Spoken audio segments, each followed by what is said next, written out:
નમસ્કાર મિત્રો, પાછલા શ્લોકમાં આપણે જોયું કે દુર્યોધન પોતાની સેનાના મહાન યોદ્ધાઓના નામ લઈ રહ્યો હતો. તે પોતાના ગુરુ દ્રોણાચાર્યને સમજાવી રહ્યો હતો કે કૌરવોની સેના પણ ખૂબ શક્તિશાળી છે. હવે આ શ્લોકમાં દુર્યોધન વધુ એક મહત્વની વાત કહે છે.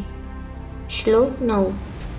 અન્ય ચ બહવઃ શૂરા મદર્થે તક્ત જીવિતઃ નાના શસ્ત્ર પ્રહરણાઃ સર્વે યુદ્ધ વિશારદઃ. હવે તેનો સરળ અર્થ સમજીએ.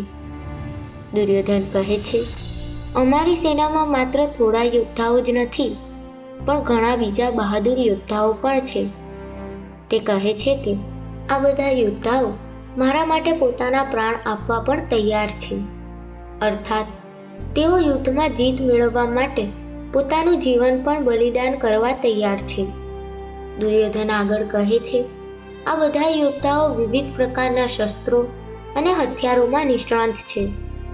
તેઓ તલવાર, ભાલા, ધનુષ્ય અને અન્ય ઘણા શસ્ત્રો ચલાવવામાં કુશળ છે.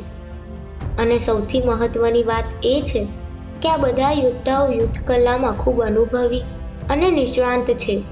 મિત્રો, આ શ્લોકમાં દુર્યોધન પોતાની સેનાનો આત્મવિશ્વાસ બતાવે છે.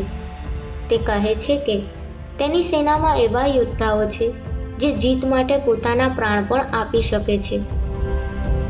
પરંતુ છતાં પણ દુર્યોધનના મનમાં પાંડવોની સેનાને લઈને એક છુપાયેલો ભય પણ હતો. આગળના શ્લોકમાં દુર્યોધન પોતાની અને પાંડવોની સેનાની તુલના કરે છે. જો તમને આવા સરળ અને રસપ્રદ રીતે ભગવદ્ ગીતા સમજવી ગમે તો વિડીયોને લાઈક કરો અને ચેનલને સબસ્ક્રાઈબ જરૂર કરજો. આગળના વિડીયોમાં આપણે સમજીશું અધ્યાય 1નો 10મો શ્લોક. જય શ્રી કૃષ્ણ.